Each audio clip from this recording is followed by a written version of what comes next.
So good afternoon. Apologies for the delay in getting started. Had to clear out the faculty out of the room before we brought you in here. But I just wanted to thank all of you for coming to this talk, which is part of our Governing Deep Differences speaker series. And today we are so fortunate to have Mohamad Machine-Chian, who is a Senior Research Scholar at the Center for Governance and Markets here at the University of Pittsburgh. And Mr. Machine-Chian comes to us here at Pittsburgh with incredible and really unparalleled policy experience inside of Islamic Republic of Iran. Not only is he one of the country's foremost economic thinkers and commentators, he also did work very up close with the government, inside the parliament, inside the president's office, providing advice through think tanks, inside of the presidential office and the parliament in Iran, before he had to flee Iran about a year and a half, almost 2 years ago, and eventually made his way here to Pittsburgh, where he is a scholar here with us at the university. In addition to his incredible work in economic public policy, he served as the editor-in-chief for Eco Iran, which is a prominent television station inside the country, where he provided commentary and directed commentary on economic reforms inside of that country. And when you look at Iran and when you look at these issues of terrorism and Stoking Divides and Iranian foreign policy, it's really impossible to understand these issues well without looking at internal economic dynamics. And so this talk will really focus us on how those internal dynamics, economic policy, ideology really affect foreign policy thinking.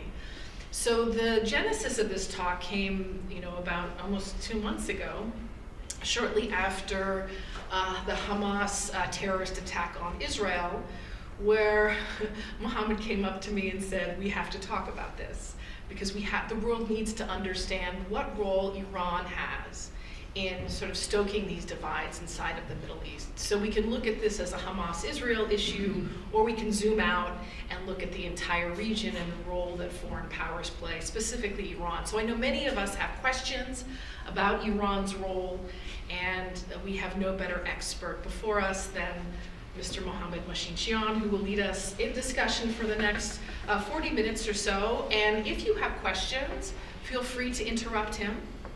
And don't feel like you have to wait until the end. As good political scientists, you can be like economists and start shouting questions anytime you have them. So the floor is yours, Bert.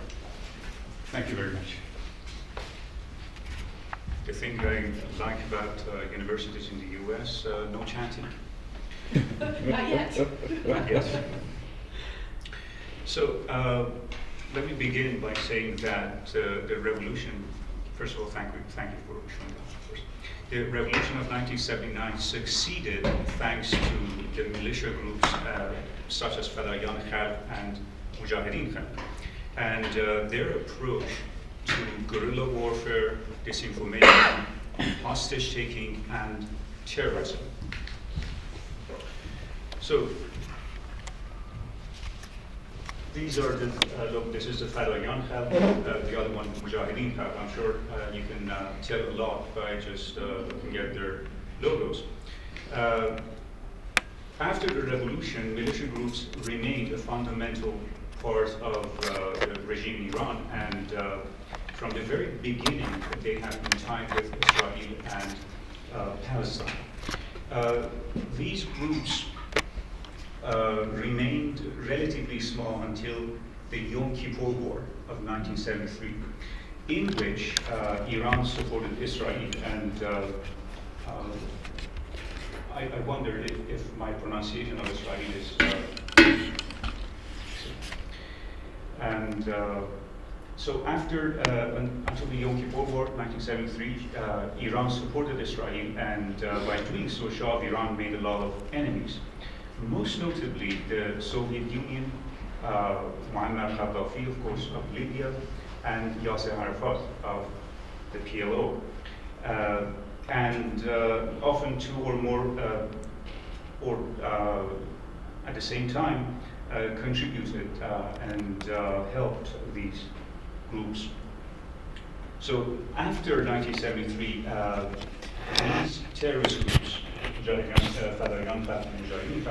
received a significant increase in funds and arms. Not only they were trained in Palestinian territory, in Libya, and Soviet Union bases in Africa and the Middle East, they also received direction and orders from those organizations. And after the revolution, the reliance on these initiatives continued by establishing the Revolutionary Guard. And these are the earliest events they organized in Iran after the revolution. And of course, Yasser Arafat remains the first foreign dignitary that visited Iran after the revolution. They were very close. Of course, some of these alliances fell out after a while in power grab and competition, or after the war between Iran and Iraq started. PLO sided with Saddam Hussein, and Saddam Hussein the other one. So what's really important here, and it's a question, is that these were all Arab socialist organizations, right? So Gaddafi, PLO, Very much. And you can see this in the, so socialism was something that really tied these organizations together. Very much so. In fact, you can see after the Revolutionary Guard is replacing those ancestors, they keep more, they keep the DNA basically. And the thing about Revolutionary Guard, to understand Revolutionary Guard, I think it's important to realize that first, by design, the Revolutionary Guard, the title is Sebab Pastaran Inqilab Islami. There's no Iran in the title. And it's not supposed to be. This is part of Ayatollah Khomeini's rejection of Iranian identity in favor of Ummah, the concept of the Muslim nation, basically, for lack of a better word. And the idea is that the Revolutionary Guard is not supposed to be limited to the political borders of Iran from the beginning. And the IRGC, the Revolutionary Guard, has two main objectives. One, to guard the revolution, not Iran, not to defend the borders or anything like that, but to guard the revolution. And two, to expand the movement.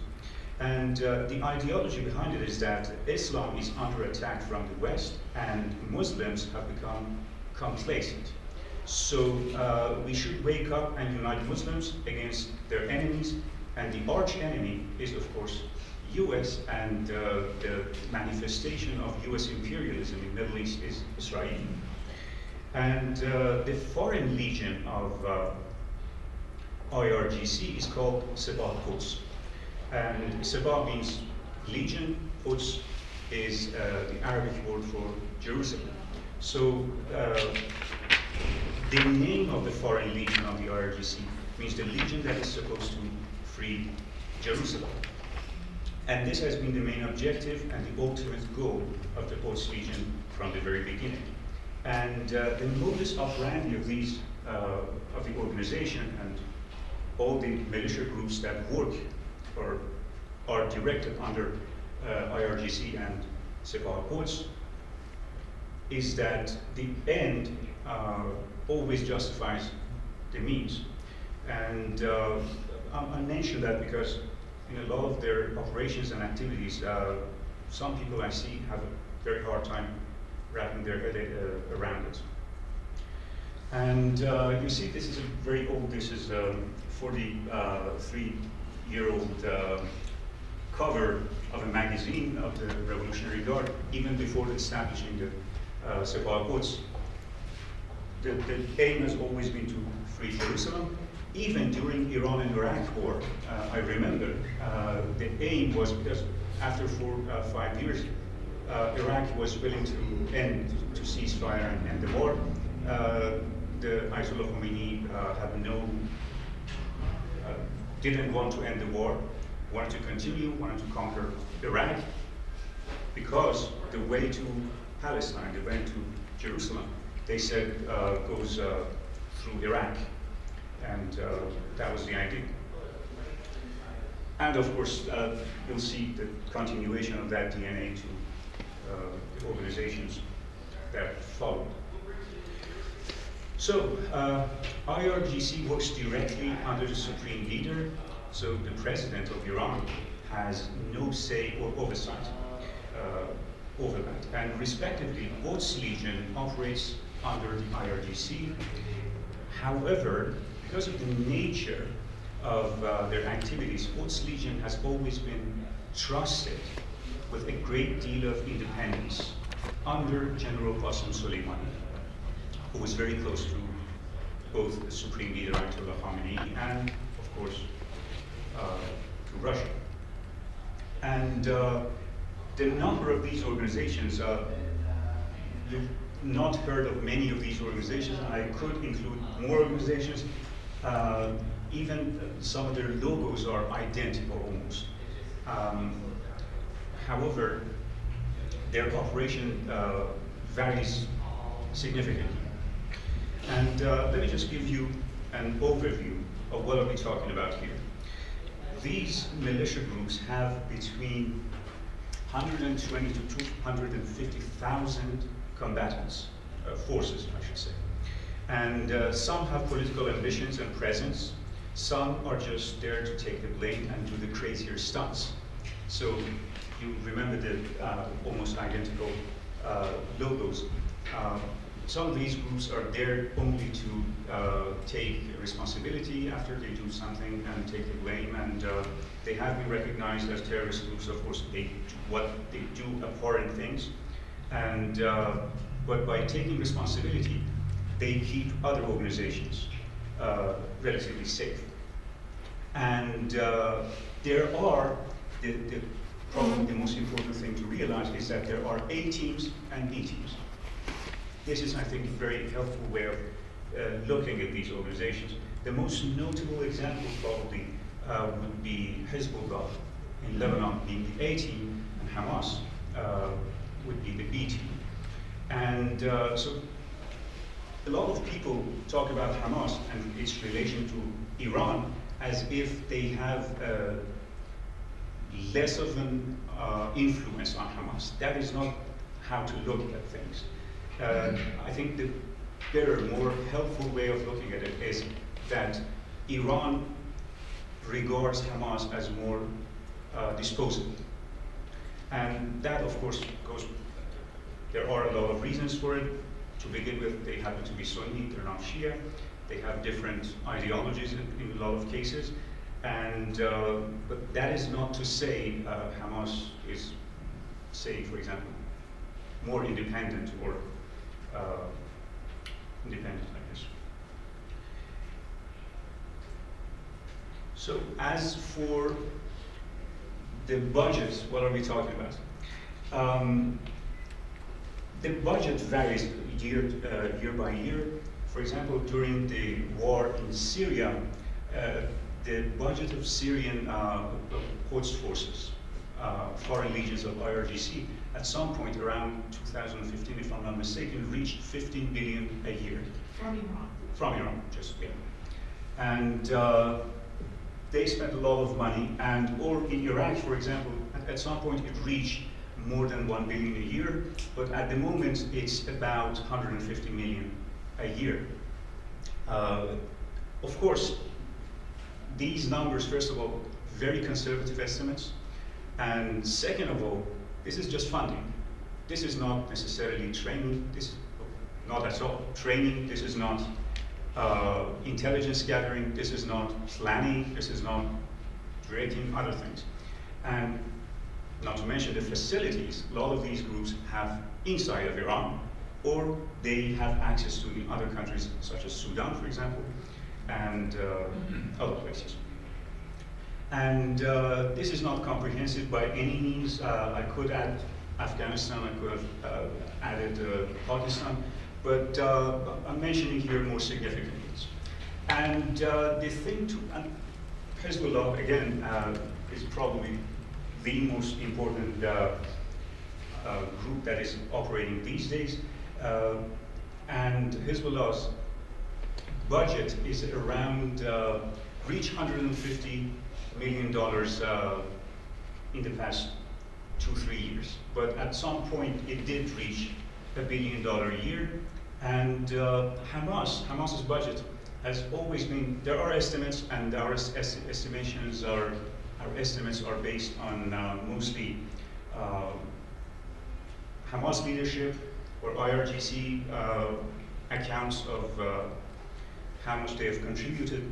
And this has always been around $100 to $200 million a year. However, something that actually was reported by a lot of news platforms in the West is that 2022 there was a significant increase in the funding of Hamas. In fact, it reached $350 million, the estimates we have. So, tripled, if you will. It was tripled in 2022. And again, to give you an idea, this is Saif Hassan Nasrullah. This is as long as Iran has money, we will have money. And this is he's reacting, of course, to new sanctions against Hezbollah. He says, our budget is transparent, our income, cost, what we eat and drink, our weapons, our rockets, all of it is received from Iran. So the important thing to note here is that the regime is not just supporting or not just cooperating with these groups. Of course, they train and fund and arm and direct these groups, but what I want to put emphasis on is that these groups would not exist or cannot continue operating without the regime in Iran. Please. What year is that quote from? This is not long ago. If I'm not mistaken, less than 2 years. Okay, thank you. This is Mohamad Machine-Chian, the former head of Hamas. And during the war in Syria, they reached a disagreement because Iran wanted Hamas to support Bashar Assad. And they really didn't want to do that. So the regime, the regime in Iran, I'll have an explanation about that, decreased the funding of Hamas in that year. They didn't stop it, they just decreased it.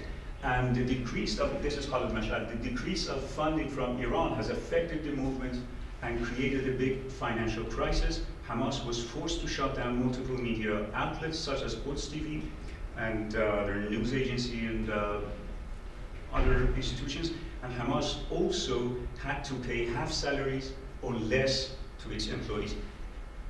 So without funding of Iran, Hamas cannot continue existing for less than a year.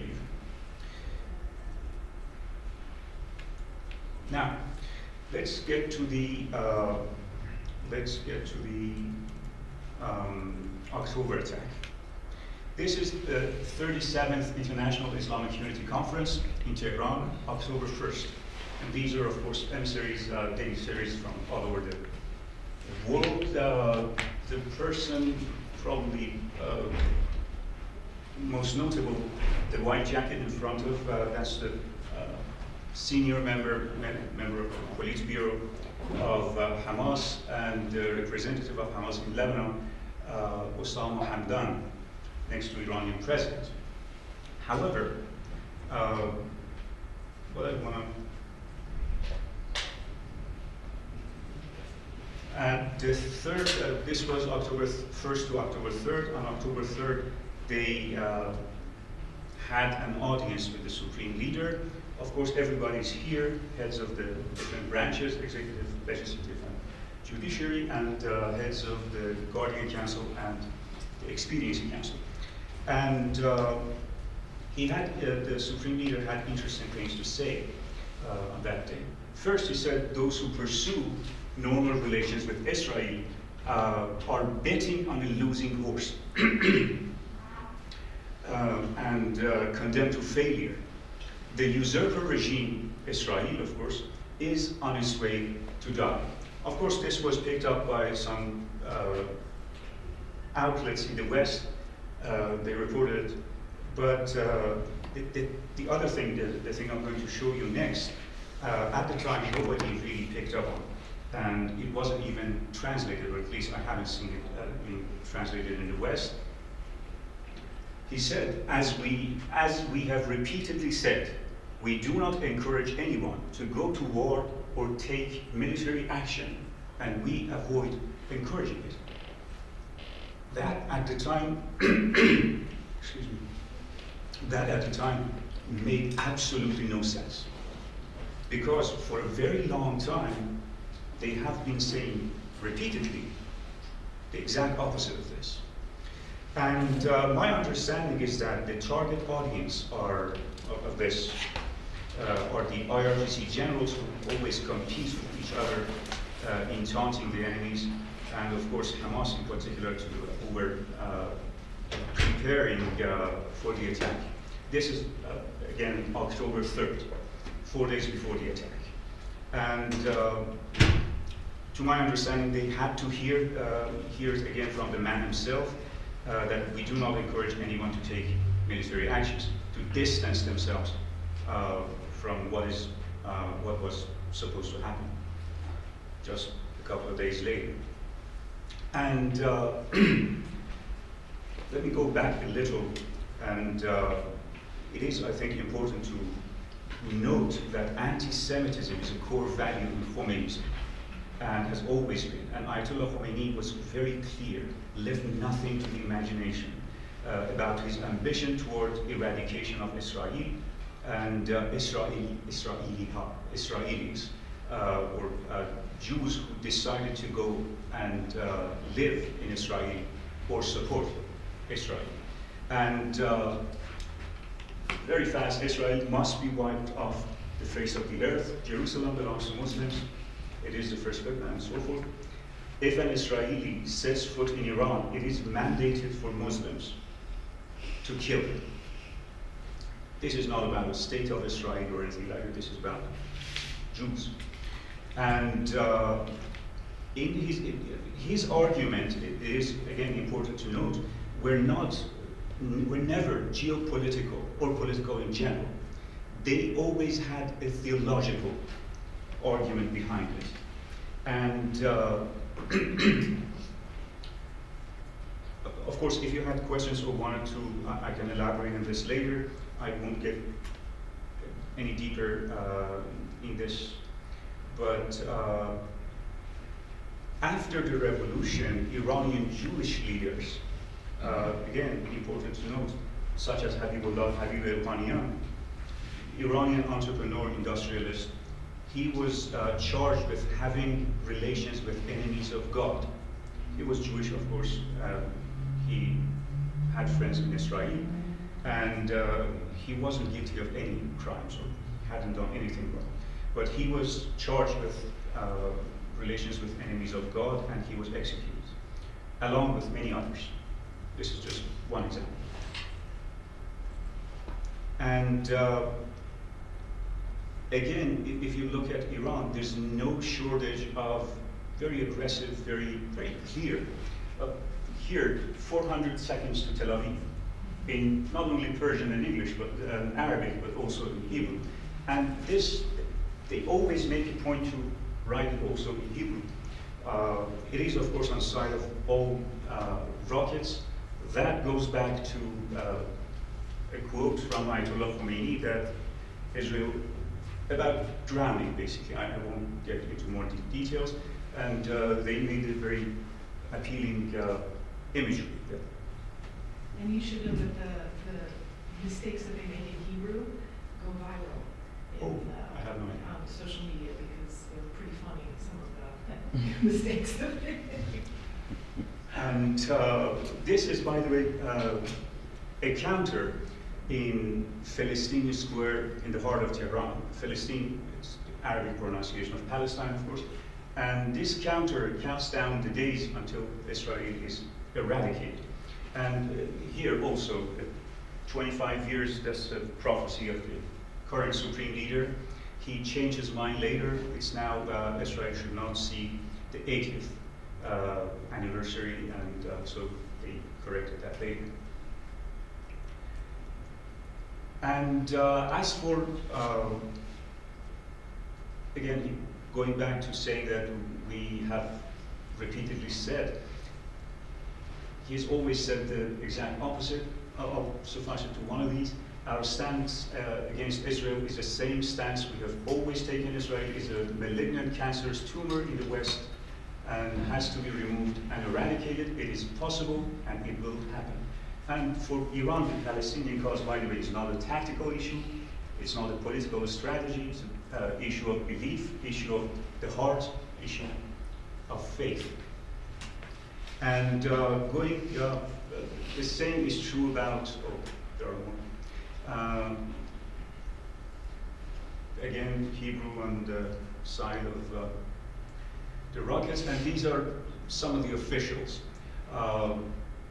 In detail, talking about Israel, as Imam Khomeini said, Israel should be wiped off the map. And these are not necessarily, some of them are IRGC generals, but also, for example, head of the parliament, a very relatively moderate person politically inside Iran, nonetheless. So, if that is the case, so what is this all about? First of all, of course, it's quite obvious they knew about the attack. Not only they knew about the attack, but they promised it.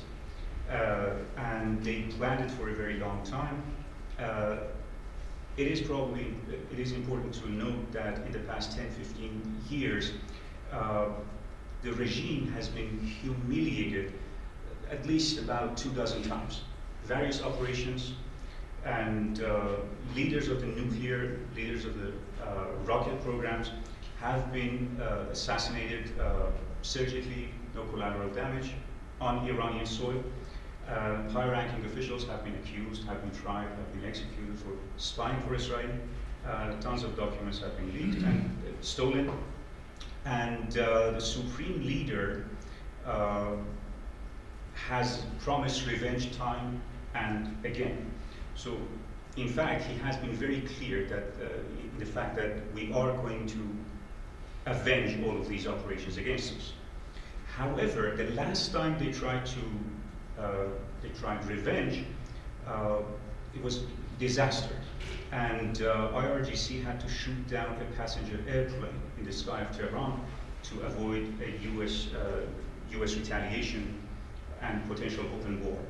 So they kind of needed to change their approach. And these, by the way, some of the material. There's no shortage of these, and something you can always find is that, by the way, the assassination of Qasem Soleimani recently, President Trump said Israel had nothing to do with that, but the perception, the Iranian perspective, the regime never thought Israel had no part. In fact, Israel was always a part of it. And the imagery, the shield, the iron shield you always see, and even when we are threatening US, Israel is also present. So, and by the way, a lot of details from the past year especially have been scrubbed.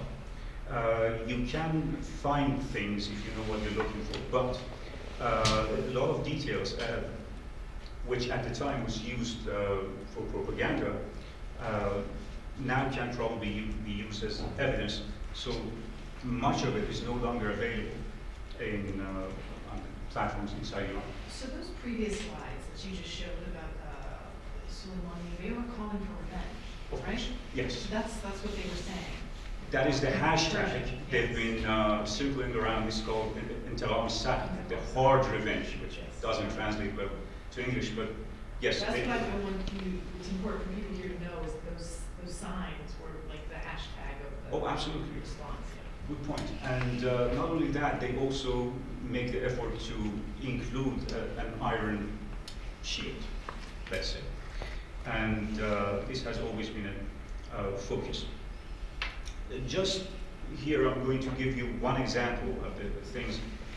The joint trip of Ziad Nuqala and Ismail Haniyeh in June of 2023 at the time was extensively covered and reported by news agencies inside Iran. They use it for propaganda, but now, because they outlined the purpose of the joint trip to one, solving disagreements between two organizations, and this, by the way, this is something that after Qasem Soleimani was a very good orator, and he always had his way to convince these people.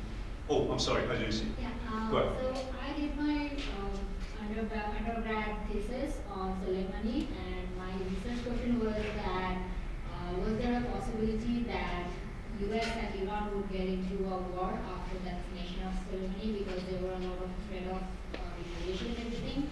So do you think there was any scope or any possibility that would escalate into something violent?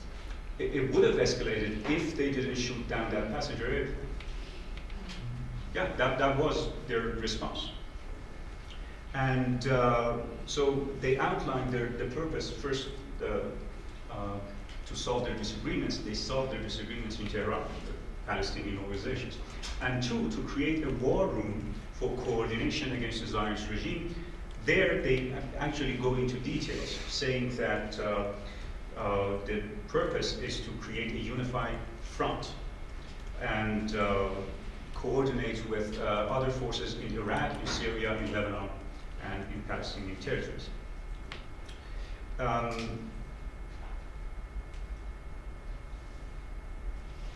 Of course, at this time they meet with Bahani. Bahani is the replacement of Qasem Soleimani. And he hasn't been very successful. Well, first of all, he doesn't speak very good Arabic. Soleimani would speak with these people fluently. He needs a translator, doesn't really help. He doesn't have that charisma, personality, or authority for that matter. And there's a great deal of infighting and power grab among these militia groups, increasing especially after the death of Soleimani. And later in September, they meet with an Iranian official, but this time they don't meet with the head of Quds Legion. They meet with the foreign minister. And this, in my opinion, is where the new paradigm officially begins. They no longer, at least officially, they no longer meet with IRGC, they meet with diplomats.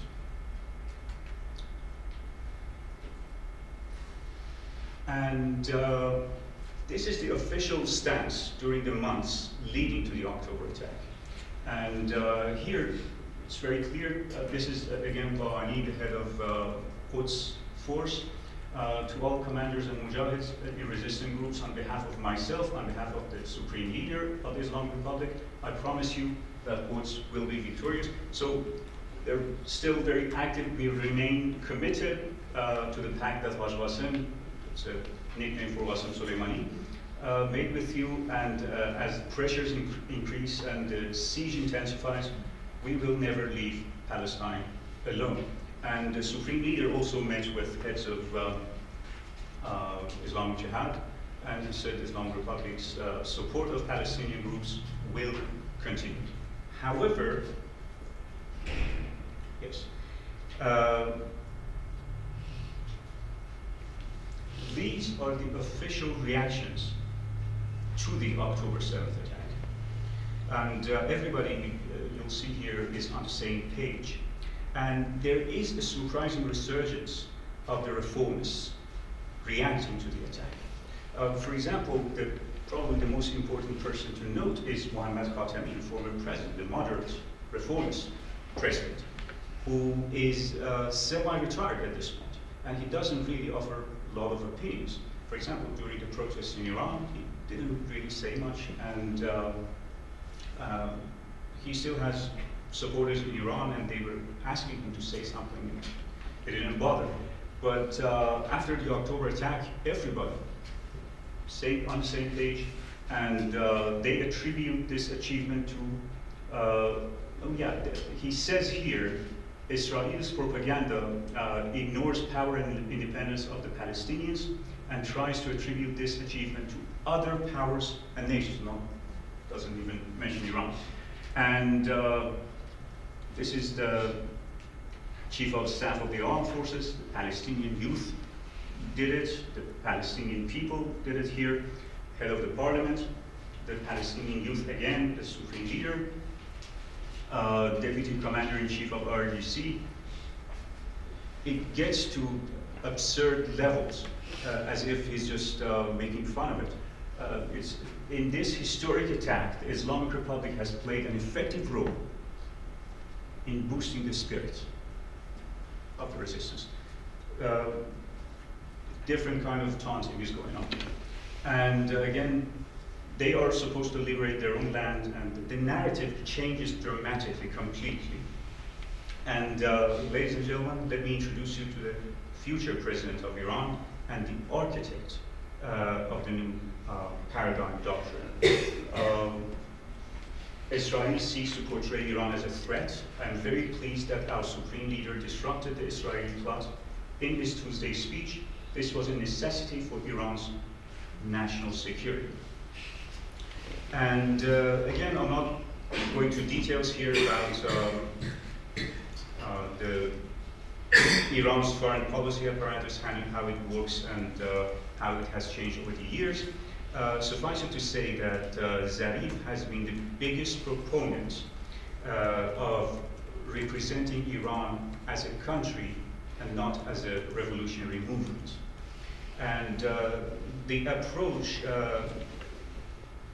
of representing Iran as a revolutionary movement reached its peak during Ahmadinejad era, and to disastrous results. He didn't believe in UN resolutions or sanctions or anything like that. So they need our oil, we sell our oil, sanctions cannot do much.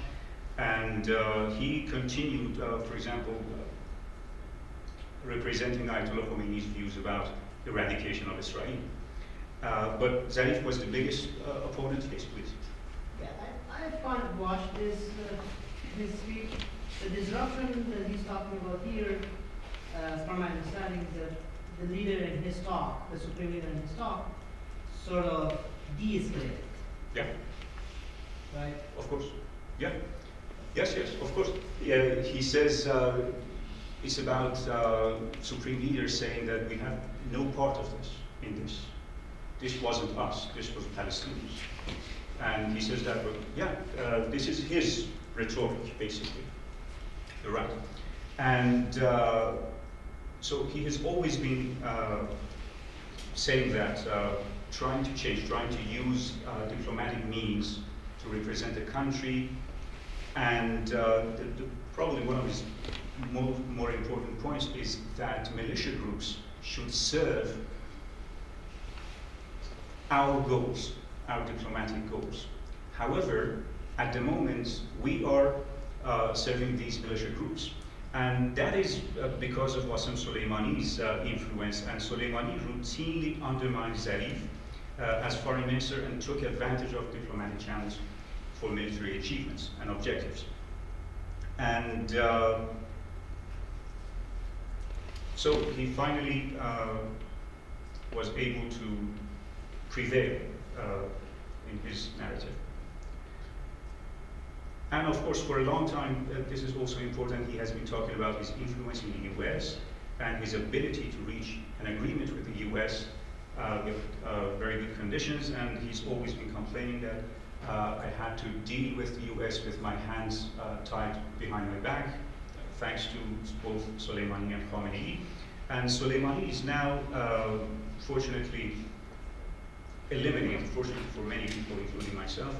And Khamenei at this point could use his help. And the IRGC was willing to cooperate, actually, to make this dangerous stunt work. So The attack on Israel was Qasem Soleimani's plan to begin with, long time coming, and all the information indicated that it's supposed to be bigger, supposed to create a unified front. However, after Soleimani's death, Quds Force had a leadership crisis. His replacement, Rouhani, was not really, turned out to be a disappointment, let's say. The bigger operation was very risky and likely would lead to open war. And the regime at its current state, without popular support and dealing at the moment with a legitimacy crisis, couldn't really survive an open war. However, yes.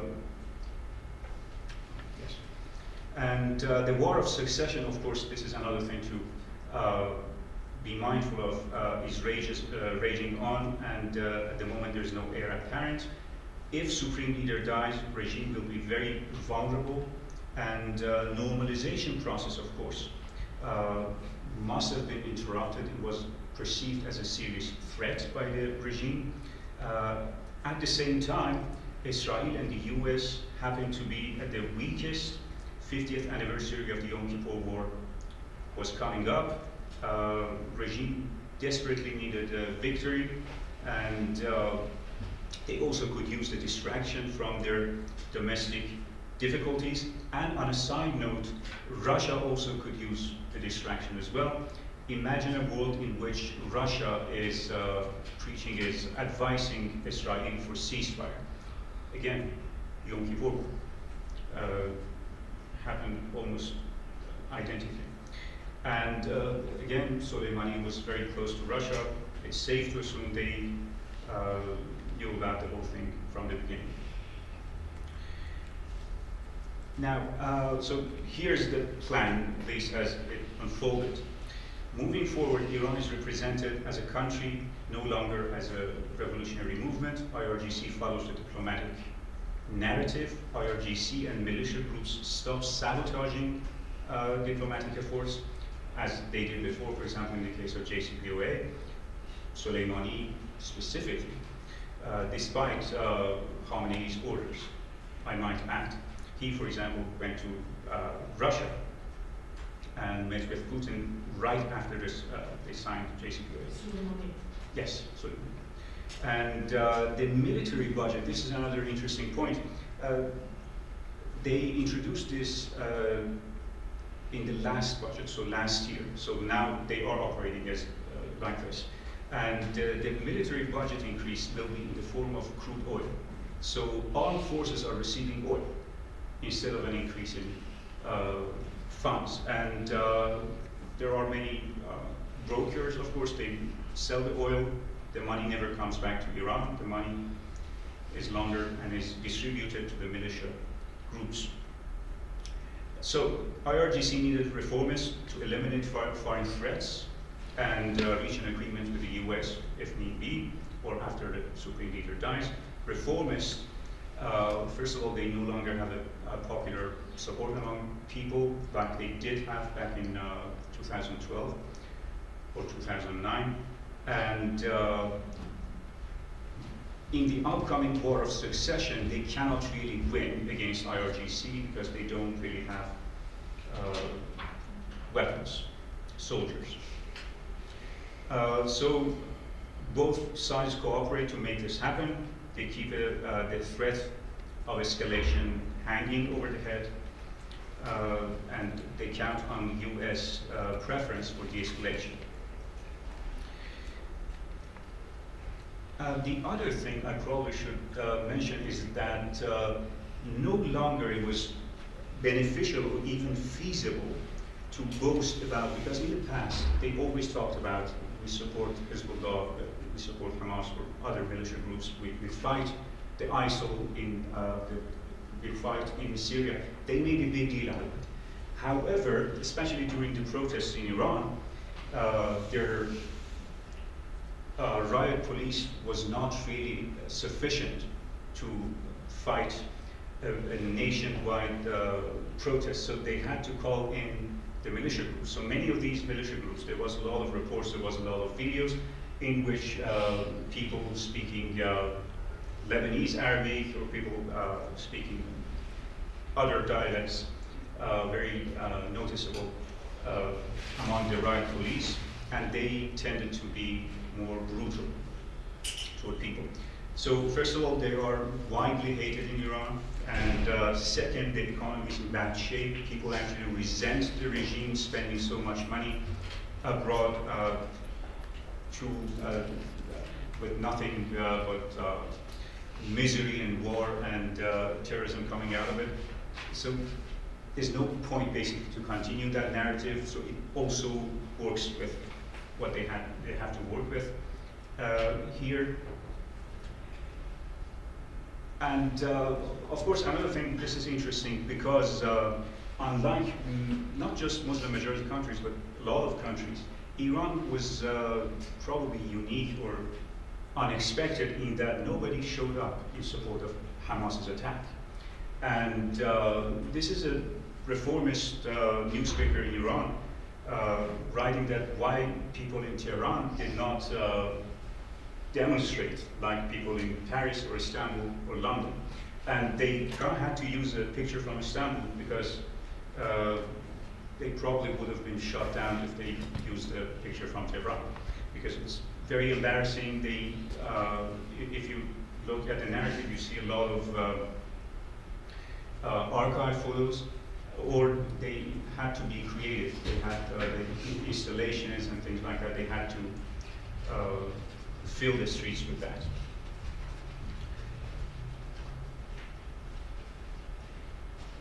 So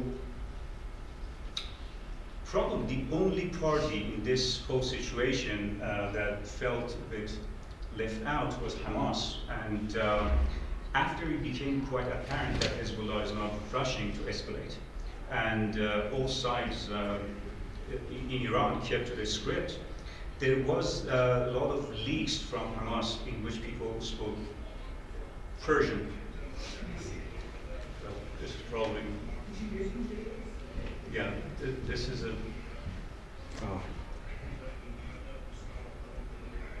however, after these things started to circulate, Supreme Leader summoned head of Hamas to Iran, and he made it clear, of course,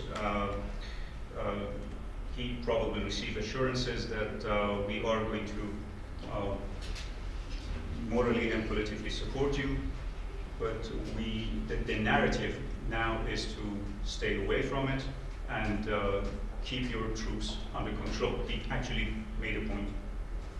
They publicized this even. So I'll stop here, and I'm at your service if you have questions. Or if you want to. So this is the end of the, okay, so I'm sure we all have questions, but I have a big one for you. And it was something that was in the news today. There was a report coming out of Saudi Arabia. The Saudis said that they're going to pay Iran to stop supporting these groups.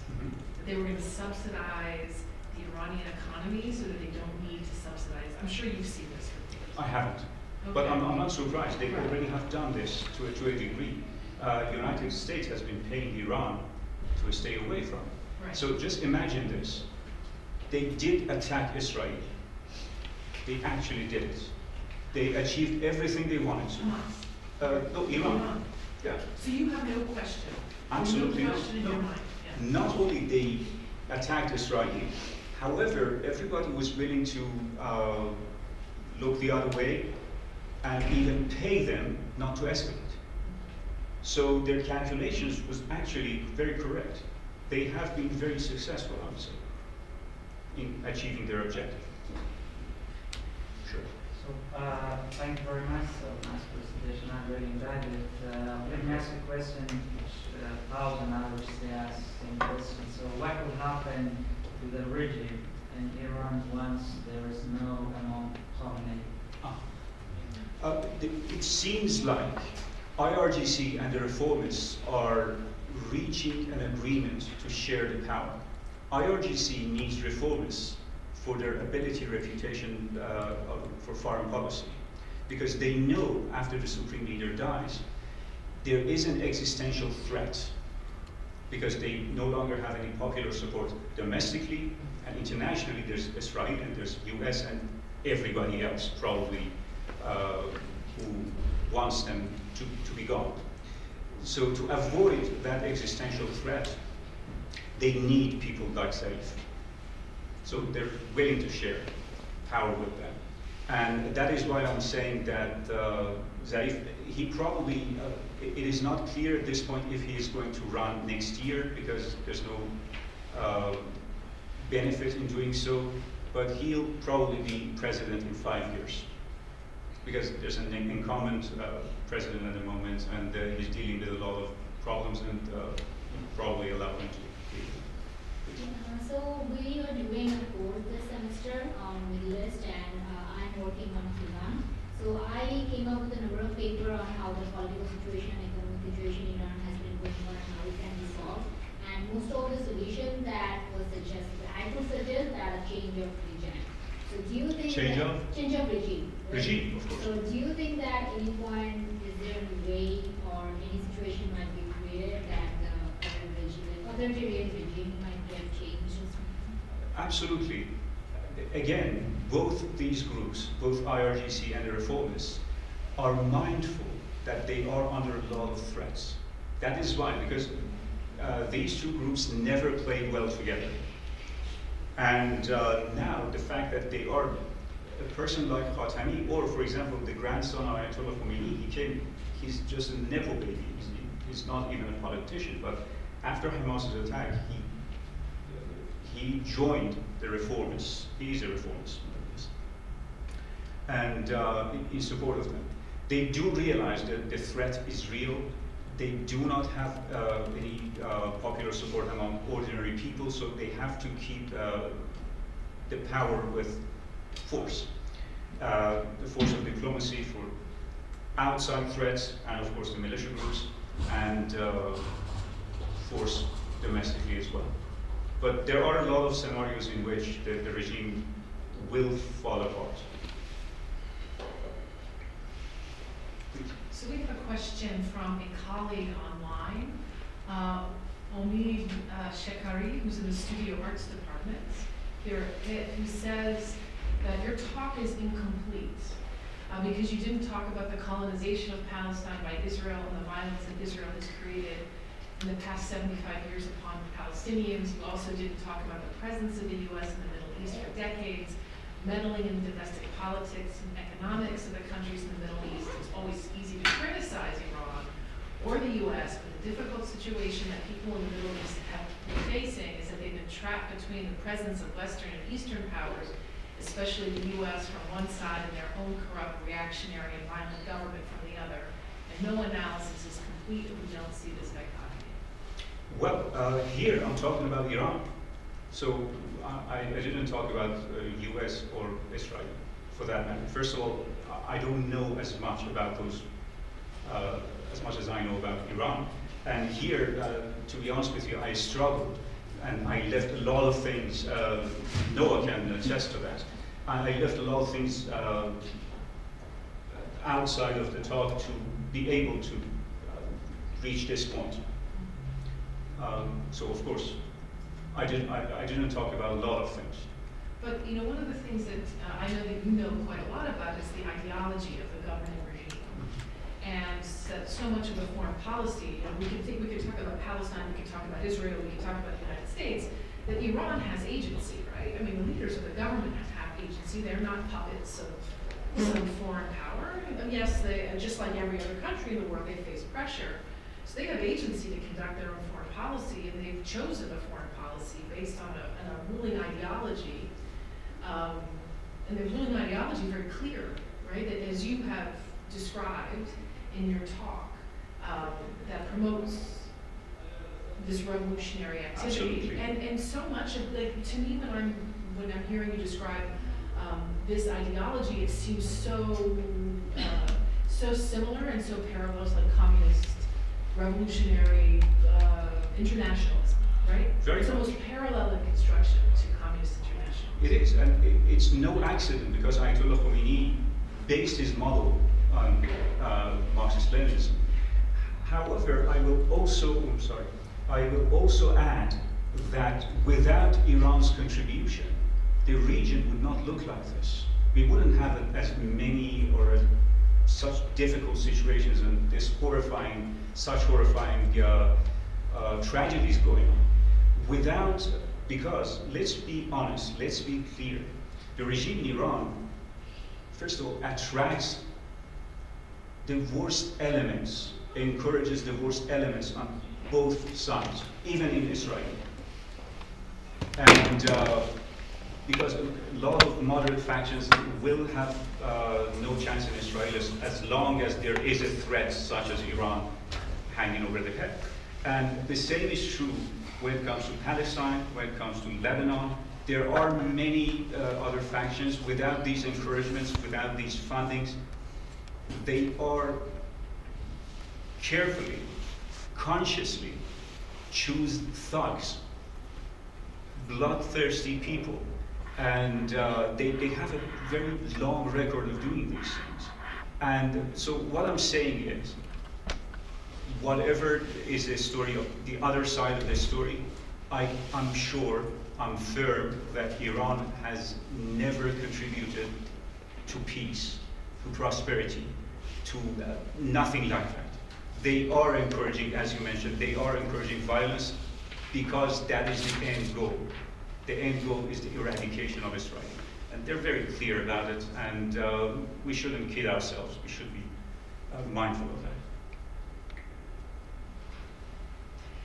Can you say just a little bit about the political economy of this? Mm-hmm. So you talked about the ideology and how the ideology encourages these groups, the proliferation of these groups, and it's also in Iran's interest. But to spread, especially among the Shia groups, and you were very clear about Hamas as being sort of a stepchild here. It doesn't have necessarily the strong relationship that Hezbollah has. But can you talk a little bit about the benefits to Iran from the economic side of things? Because, for example, U.S. parallel, like every war in the U.S. is about oil, right? There are wars for oil, the U.S. is invading Iraq for oil. I just read that the U.S. is sending its the ships into the Mediterranean because of the gas in Gaza. So when you have this theory, you see it everywhere. Economically, I don't buy it. No, of course, but you can see, you can make people make these economic arguments, or they have political economy arguments about why, or they'll point to the military-industrial complex, right? We see politicians doing this right now, Yeah. right? The Republicans just want war because it's good for. Someone said this in the presidential debate recently. Really? Like Nikki Haley, she just wants war so she can make defense. Vivek Ramaswamy said this to Nikki Haley in the debate. Yeah, said that she just wants war.